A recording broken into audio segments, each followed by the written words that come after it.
Allah Subhanahu kepada Nabi Muhammad sallallahu alaihi wasallam. Hadirin kaum muslimin yang dimuliakan Allah.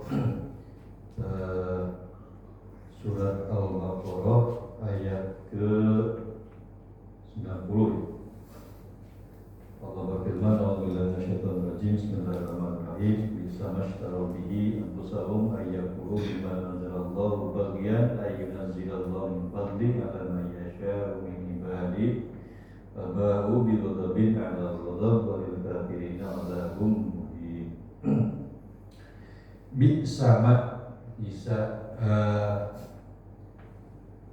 Sangat buruk. Ishtarau, jadi sangat buruk.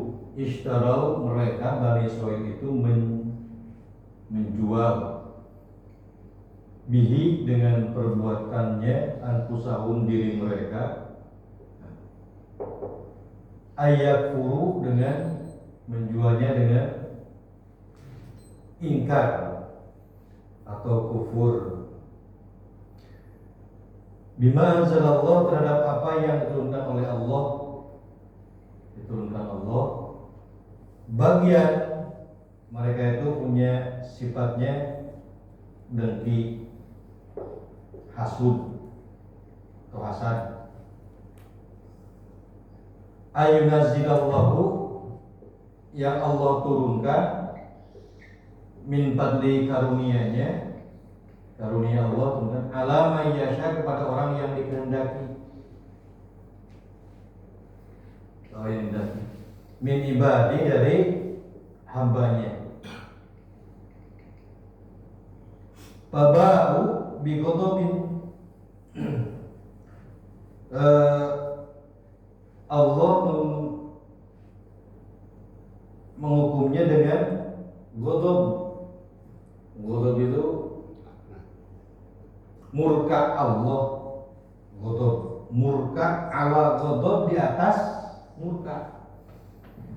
Jadi murka Allah itu berlapis. Walil kafirin, dan bagi orang kafir,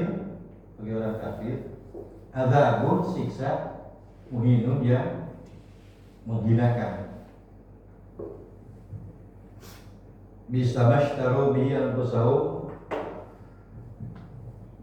ayyakfuru bima anzalallah, bagian karena ada sifat dengkinya. Kita kupas di tafsir klasiknya dan tafsir yang modernnya, bagaimana isi dari ayat ini.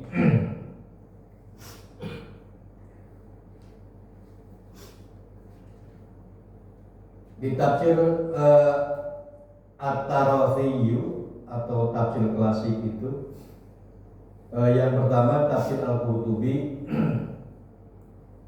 Al-Qurtubi menyampaikan, inna Bani Israil, sesungguhnya Bani Israil itu qad istabdalul imana bil kufri, mereka telah menjual imannya dengan kufurnya. Bagaimana cara menjual iman mereka dengan kufur? Dulu mereka itu percaya, yakin, bahkan dalam kitabnya dan ajaran nabinya, bahwa akan ada seorang rasul yang datang di kemudian hari terakhir. Dulu mereka percaya, tetapi setelah datang Rasulullah, mereka malah ingkar. Itulah yang disebut dengan istabdalu bil iman, istabdalu imana bil kufri. Jadi mereka menukarkan, menjual keimanan yang sudah mereka yakini dulu, kemudian mereka malah ingkar. Kenapa mereka harus bersifat ingkar? Li'annahum hasadu risalatan Nabi Muhammadin sallallahu alaihi wasallam, karena mereka punya sifat dengki. Ini hati-hati, bahaya hasad itu. Bahaya hasad itu hukumannya itu sampai mendapatkan murka Allah. Bahaya hasud, bahaya dengki. Karena mereka dengki terhadap kedatangan Rasulullah SAW sebagai utusan. Hina tarahu Allah minal Arab, Allah pilihkan Rasulullah itu dari orang Arab, bukan dari golongan Bani Israel. Nah, wa yusamma dzalika ishtira'al mahanati bitamanil kibri. Ini disebut sebagai membeli kehinaan dengan harga membeli kehinaan dengan bitamanil kibri, dengan harga sombong. Jadi hinanya mereka itu karena mereka membeli dengan kesombongan. Kalau membeli dengan rendah hati itu kan bagus ya. Tapi kalau membeli dengan kesombongan karena ada sifat dengkinya itu, maka itulah yang disebut dengan ishtira'al mahanah. Jadi membeli kehinaan dengan sombong. Fanalu ghadaban fawqa ghadabin, maka murka Allah berlapis. Itu murka Allah berlapis. Li'annahum lam yakfuru faqat. Mereka bukan hanya ingkar saja, orang Bani Israil itu bukan hanya ingkar saja, tetapi bal lahum tarikhun tawilun fi raddil wahyi wan nubuwwah. Mereka itu bukan hanya bal li'annahum lam yakfuru faqat, bukan hanya kufur sekarang, bukan, tetapi mereka punya sejarah, bahwa sejarah yang panjang penolakan wahyu dari Allah. Sebetulnya ketika datang nabi mereka juga awalnya ditolak. Nah kemudian datang Rasul juga ditolak. Ada punya sejarah penolakan wahyu Allah sejak dulu sampai sekarang. Nah itulah yang kufurnya mereka terhadap kenabian, utusan, bukan hanya utusan yang terakhir tersebut, tetapi juga utusan zaman dahulu juga sama, mereka seperti itu. Al-Qurtubi menyampaikan, yubayyinul Qurtubi anna tabi'atal hasan. Kata Imam Qurtubi menyoroti bahwa karakter tabi'atul hasan, karakter iri hati. Hati-hati, iri hati itu bukan hal yang mudah. Karakter iri hati itu watakabur dan takabur karena juz'an mimma hamala Bani Israil ala raddil wahyi. Karakter hasud, karakter sombong Bani Israil itu tidak menerima karunia kenabian yang bisa diberikan kepada umat selain mereka. Kan wahyu itu ya, atau nabi itu, Allah bisa memberikan nabi itu kepada siapa saja, dan wahyu Allah bisa turunkan kepada siapa saja. Makanya Allah turunkan ala may yasha min ibadi, Allah turunkan kepada siapa saja bisa.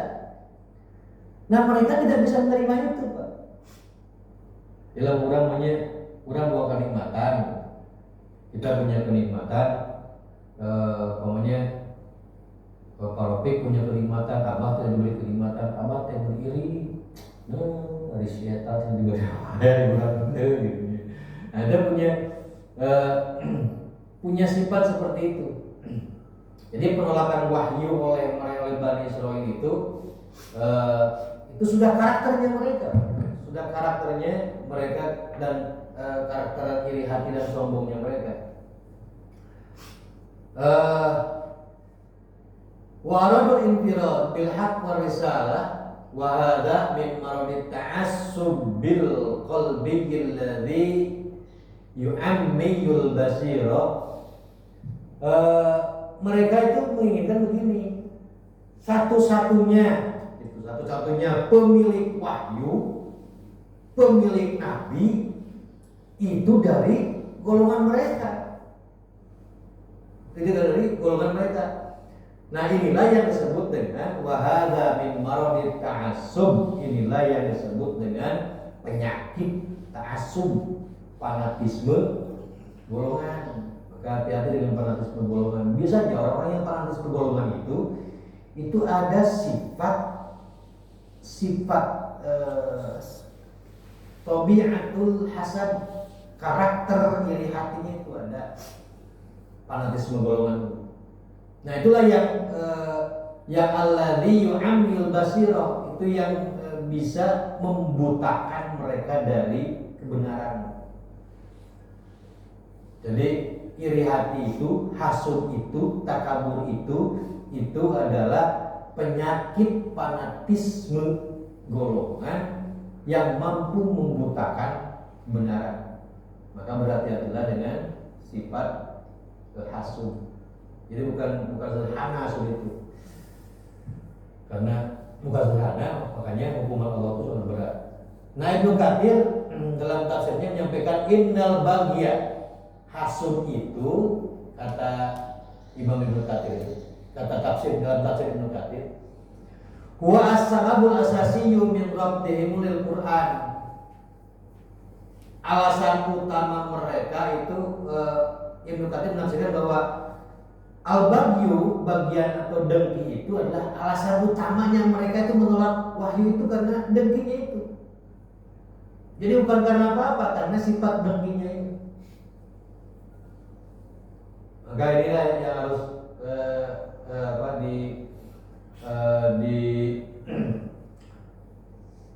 dijaga oleh kita, jangan sampai lahir sifat hasud, sifat dengki, sebab bahayanya luar biasa. Jadi alasan utama mereka itu adalah menolak Al-Quran itu karena dengkinya itu. Ma'anau kanu ya'rifuna sidqahu, padahal mereka juga tahu sebelumnya akan turun Al-Quran, akan turun seorang nabi, tahu mereka itu. Fabisababil hasadi ala nabiyyillahi Muhammadin sallallahu alaihi wasallam, karena hasudnya, dengkinya, iri hatinya terhadap Rasulullah, kadzabuhu, lantas mereka mendustakannya. Wa qad kanu ya'rifuna kama ya'rifuna abna'u, mereka juga tahu, bapaknya tahu, dari nenek moyangnya juga tahu, sampai itu tahu bahwa akan lahir seorang rasul. Maka kata dalam tafsir Ibnu Katsir disebutkan siksaan bagi mereka itu wa ghadabun fawqa ghadabin, siksaan di atas murka di atas murka. Jadi murkanya itu berlapis. Ya dulu ala iqabin dunyawiyyin wa ukhrawiyyin.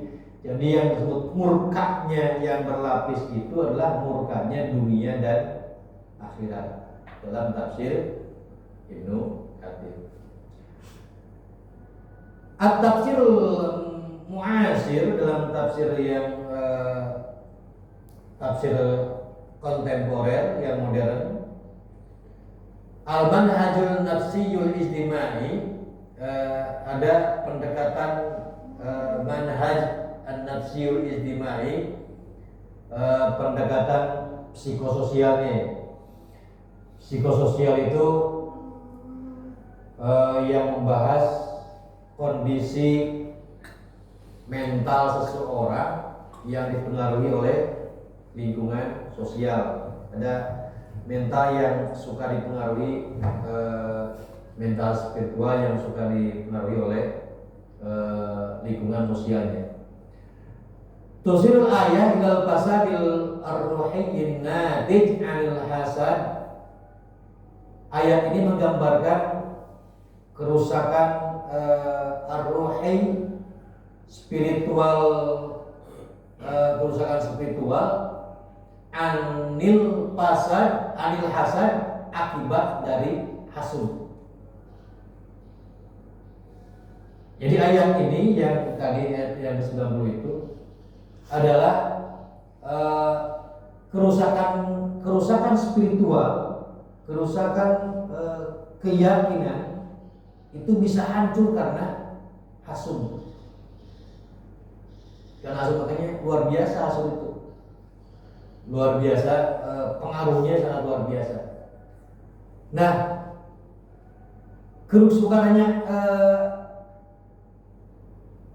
bukan hanya sekedar bukan hanya oleh hasad. Jadi ada sifat hasad itu biasanya diiringi dengan wa fikratil uluwiyil qaumiyyi, ada sifat yang nempel dalam diri mereka itu al-uluwi, merasa dirinya paling tinggi atau superior ya.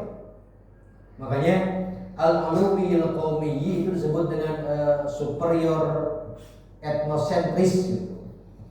Jadi ada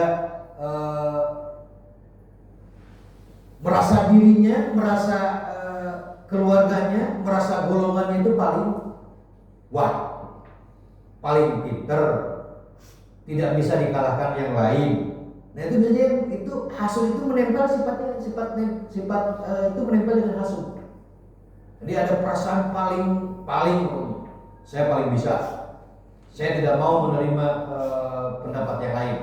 Pokoknya ini yang paling benar, dan dari golongan saya lah yang paling benar, golongan yang lain salah. Nah, itu yang disebut dengan fikrah al-uluwi al-qaumi, merasa superioritasnya, merasa palingnya itu dikedepankan. Itu biasanya yang suka menempel dengan sifat hasud. Faqad rafadul haq laisa li'annahu ghairu wadi. Penolakan mereka itu bukan kurang bukti, Pak. Penolakan mereka terhadap wahyu, terhadap Rasulullah itu bukan kurangnya bukti, tetapi walakin li'annahu la yaqbaluna ayyakuna al-akharuna afdal minhum. Jadi mereka tidak bisa menerima orang lain itu lebih mulia dari diri mereka. Mereka tidak bisa menerima orang lain itu lebih pintar dari dia. Mereka tidak bisa menerima orang lain itu lebih bisa daripada, tidak bisa menerima. Bahkan tidak mau mendengarkanku karena menolak. Nah itulah sifat hasud yang dibarengi dengan sifat superior al-uluwi, fikrah al-uluwi al-qaumi. Jadi ada pikiran yang paling, dan itu susah karena sifat hasud itu selalu dibarengi dengan itu. Maka sulit sekali mereka menerima kebenaran dari yang lainnya, karena sifat hasud dibarengi dengan sifat superior fikratul uluwi al-qaumi itu biasanya mengklaim hanya etnis tertentu yang layak menjadi suatu pimpinan agama. Jadi ketua DKM itu kan Pak Aye itu tidak bisa yang lain. Nah itu kelompok yang superior fikratul uluwi al-qaumi begitu. Jadi tidak mau umpamanya ada yang lain masuk ke boleh. Pak Guru Budi jadi jadi bendahara, hanya mau dia, yang lain tidak boleh masuk. Nah itu fikrat uluwi al-qaumi itu begitu. Nah, merasa superioritasnya etnosentrisnya kuat. Jadi dan di Bani Israil pun begitu, Pak. Hanya golongan Bani Israil, orang Arab tidak boleh. Nah itulah Bani Israil. Karena terus yang kedua biasanya menganggap tradisi keagamaan kelompoknya paling benar. Misalkan begitu, yang punya tradisi maulid itu paling benar. Yang tidak punya maulid itu bid'ah kan gitu ya. Merasa itu bahayanya. Dan hal-hal yang itu kan munculnya karena hasud. Ada hasud, ada merasa fikratul uluwi al-qaumiyyinya itu yang selalu nempel dengan hasud. Walaupun tidak hasud, tapi ada fikratul uluwi al-qaumi, ada pikiran yang superioritas itu muncul. Tapi biasanya pikiran yang super itu, yang superior itu muncul dibarengi dengan adanya hasud.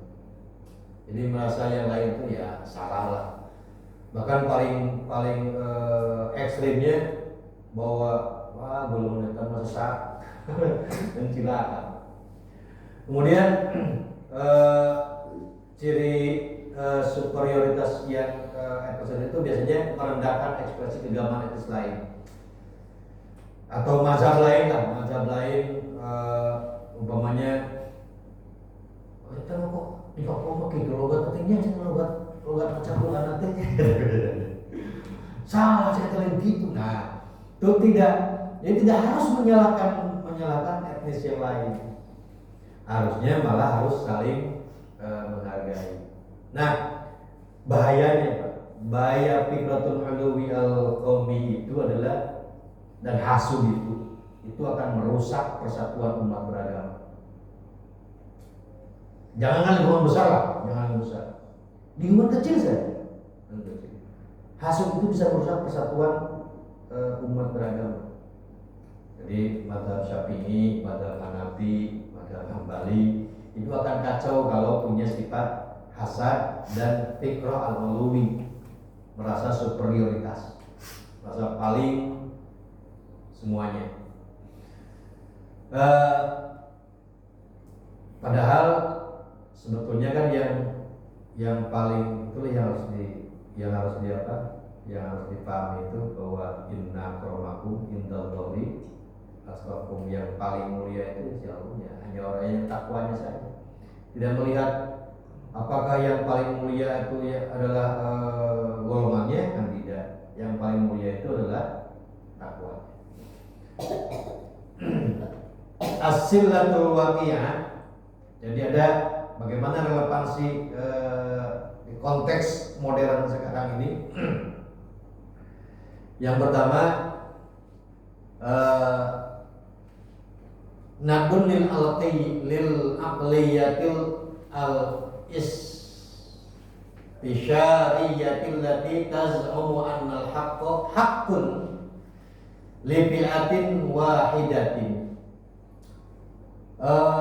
Mengkritik al-aqliyah al-istisyariyah itu mental eksklusif. Jadi mental eksklusif itu merasa hanya golongannya saja yang berhak atas kebenaran, yang lain salah. Itulah mental eksklusif namanya. Jadi dalam mazhab Syafi'i, Maliki mah itu masalah, benar mah Syafi'i. Atau dibalik, cek Maliki ada pengikut Maliki teh, Syafi'i masalah. Loba teh amal balik darahnya upamana cuman. Nah, itu kan itu mental eksklusif itu begitu. Orang yang punya mental eksklusif itu sulit menerima pendapat orang luar. Sulit. Walaupun dikasih masukan dengan dalil yang jelas juga sulit, Pak. Karena sudah mentalnya begitu. Mentalnya begitu. Walaupun pendapat yang lain itu masuk akal dan benar, berat untuk menerima itu mental eksklusif itu berat. Nah,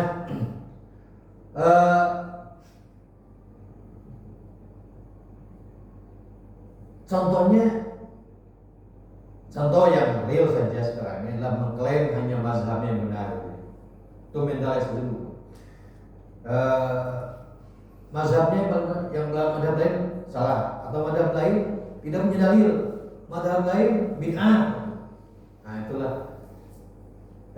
Contoh yang lain menolak kerja, itu susahnya menolak kerjasama dengan kelompok yang lain. Susah Pak, diajak kerjasama juga susah.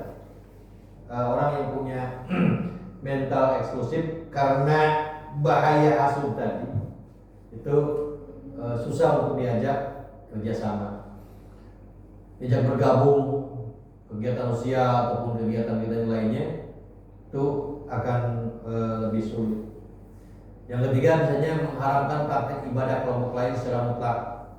Qunut bid'ah, wiridan bid'ah, tahlilan bid'ah, Nah itu orang yang punya mental eksklusif.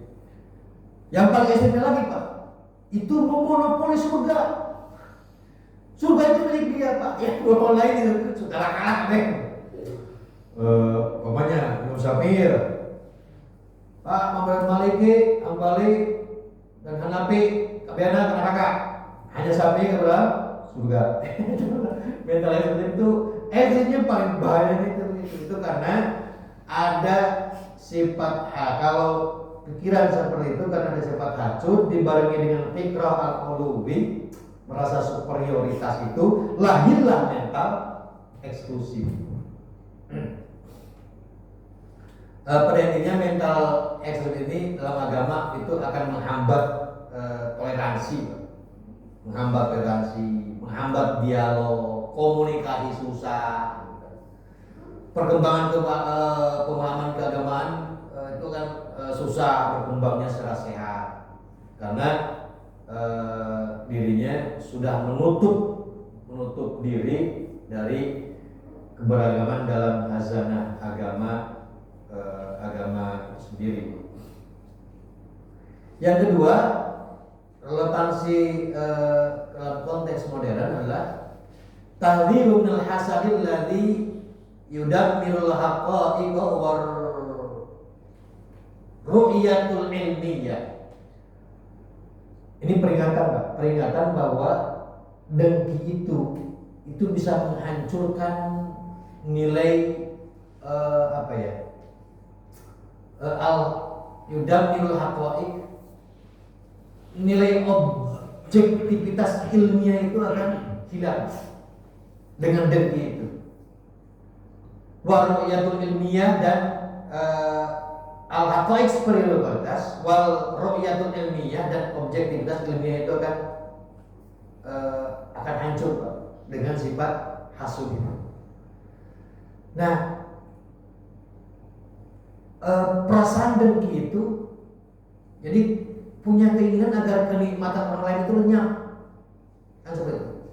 Jadi kalau orang punya kenikmatan kemudian dia merasa iri dan berharap bahkan berdoa apa sing leungit sia nikmatna sing leungit ya kangeunana sing leungit ya. Nah itu sifat spiritualitasnya hancur. Dalam konteks ilmiah itu biasanya kayak gini. Kalau dosen dia punya mahasiswanya pintar, terus sudah melakukan penelitian mahasiswanya dan berhasil menjadi seorang profesor. Nah, dosen karena punya iri dan dengki, meskipun penelitian ilmiah yang dilakukan oleh mahasiswanya itu benar, tetapi karena punya iri dan dengki, dia bahkan menghinanya, melecehkannya. Dia tidak mengakui kebenaran yang dilakukan penelitian oleh mahasiswanya. Itulah objektivitas bisa hancur, objektivitas ilmunya bisa rusak karena dengkinya itu. Umpamanya apa yang disampaikan oleh saya ini umpamanya benar, dalilnya ada, tafsirnya ada, tapi karena sebagian orang tidak suka karena ada dengki itu, tetap saja dianggapnya ya hancur spiritualitasnya akan hancur karena ada rasa dengki, ada superioritas etnosentrisnya, kemudian lahirlah mental eksklusif. Nah itu yang kedua. Padahal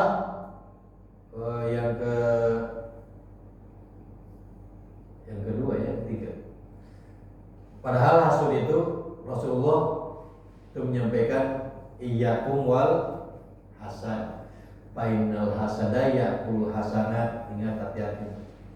Hasud itu bisa menghancurkan, bisa membakar kebaikan. Hasud. Semua kebaikan itu kan ludes dengan hasud. Jadi seberapa banyak pun kita sholat, seberapa khusyuk pun kita sholat, seberapa banyak pun kita baca Al-Quran, itu karena punya sifat dengki, itu akan musnah kebaikan yang pernah dikumpulkan itu. Maka berhati-hatilah, berat hukum. Makanya saking beratnya itu kata Allah, "Babu bigodom ala godom." Itu berlapis, murkanya Allah itu berlapis. Tidak selapis, berlapis-lapis. Nah, yang ketiga, asilatul kaitannya dengan konteks modern. Al-Islam laisa dinan liqaumin bal huwa ni'matun yamnahuha Allahu liman yasha'u min ibadi. Agama bukan milik etnis, ras atau golongan. Tetapi agama itu adalah nikmatun yamnahuha Allahu liman yasha'u min ibadi. Karunia Allah bagi siapa saja yang Allah kehendaki, termasuk juga pemilihan Rasul, wahyu yang berupa Rasul. Ini agak lama ya Bapak ya. Yang terakhir adalah al-ibaru wal qayyimul akhlaqiyah. Ada pelajaran hikmah dari nilai moral dalam ayat ini. Yang pertama adalah al-haqqu la yurfadu li'annahu ja'a min syakhsin la nuhibbu. Pelajaran pertama, kebenaran tidak boleh ditolak hanya datang dari orang yang tidak kita sukai. Itu pelajaran yang kita bisa ambil dari ayat ini. Kebenaran tidak boleh ditolak hanya karena datang dari orang yang tidak kita sukai. Film susah tuh Pak. Susah orang itu untuk menyukai, untuk menerima kebenaran dari orang yang tidak kita sukai, itu susah. Yang nanti cocok gue, itu gue terus apa kejalanan oke. Pelajaran yang di ayat ini, tidak boleh, kebenaran tidak boleh ditolak walaupun datang dari orang yang tidak kita sukai. Pertama. Kedua, al-hasadu daun qalbiyun. Hasad itu adalah penyakit hati. Qad yu'addi dal kufri idlam yu'aliz. Itu yang bisa menyebabkan al-kufri idlam yu'aliz jika tidak ditangani. Nah, kalau punya penyakit hasad, penyakit hati yang tidak ditangani, itu bahaya. Penyakit hati yang membahayakan itu adalah yang menyebabkan itu bisa jadi kufur. Makanya harus cepat ditangani. Ya, bagaimana cara menangani itu? Datanglah kepada alim ulama yang mengetahui agama secara menyeluruh. Dan jangan juga kepada guru kelompok etnisnya. Nanti yang satu ideologi, satu paham, susah juga nanti mengembangkan, membuka pikirannya, menghilangkan fikratul uluhiynya, menghilangkan mental eksklusifnya. Itu kalau satu kelompok lagi susah. Yang moderat, yang tidak memihak satu yang lain. Yang ketiga, pelajaran dari ayat ini, al-ghadab ala ghadabin natijatun lil israri ala al-juhudi wal zulmi. Kemurkaan berlapis itu natijah, akibat dari kejahatan spiritual yang terus diulang. Bukan hanya al-israr, bukan hanya terus diulang, tetapi dibenarkan. Sifat hasud yang ada dalam dirinya itu terus diulang dan dibenarkan. Malah mulai mencek saya tuh, nya pancek aing oge. Malah ya, aku orang benar banget itu masalah tema. Sudah mah dia itu sudah punya sifat hasad, sifat fikrah al-uluwi, mental eksklusifnya keluar, lantas dibenarkan, pendapatnya dibenarkan, dan terus itu berulang-ulang sifat tasawuf. Yang keempat, al-adzabul muhin wa adzabun jasadiyun wa ruhiyun. Jadi azab yang menghinakan itu menunjukkan bahwa yuri al-mutakabbir qadrahul haqiqiyun. Sikap sombong terhadap kebenaran itu tidak hanya membawa azabun jasadiyun, tidak hanya membawa penderitaan fisik, tetapi juga keruntuhan harga diri. Itulah bahaya hasud, bahaya dengki. Maka berhati-hatilah dengan sifat dengki. Kalau ada punya perasaan itu cepat ditangani, kalau tidak maka Allah akan memberikan bau bigodobin ala godob, akan berlapis. Di murkanya Allah berlapis. Bisa dunia akhirat, bisa dunia terusan berlapis. Nah, kalau hidup dalam kondisi dimurkai Allah, mana ada yang enak hidup dimurkai Allah? Nggak ada ya. Jangan dimurkai Allah, Pak. Suami dimurkai istrinya selama-lamanya punya di rumah, mana bisa betah di rumah? Betul ya? Itu para pikir. Oh, betul. Sok berapa bapak di badan ibu-ibu istrinya masing-masing di rumah. Tonglah milah samimu, nah lagi seke, Pak. Lagi dengan cicing. Kamu aja murka Allah. Rek nanaon itu mau enak.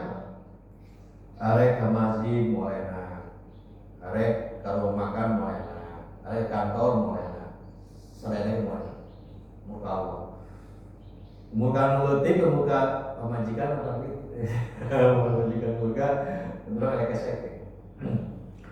Saya kerja yang sampaikan pagi ini, mohon maaf jika terlalu lama dan bila ada salah dan khilafnya. Mudah-mudahan jadi bahan pengetahuan buat kita semua. Yakini bahwa setiap ayat Al-Quran itu akan memberikan hikmah kepada kita. Meskipun ini menceritakan masa lalu, menceritakan golongan Bani Israil, tapi ada ibrah yang mesti kita ambil dan itu akan bermanfaat untuk kita. Jadi tidak, karena orang begini pilih-pilih ya, ayat Quran tadi pilih-pilih gitu. Padahal di balik itu ada hikmah yang luar biasa yang harus kita resapi. Nah, ini jarang sekali orang itu hanya membaca sejarah. Tetapi apa di balik ayat itu? Apa di balik ayat Al-Quran? Saya sampaikan, mohon maaf atas segala hilafnya. Assalamualaikum warahmatullahi wabarakatuh. Waalaikumsalam warahmatullahi wabarakatuh.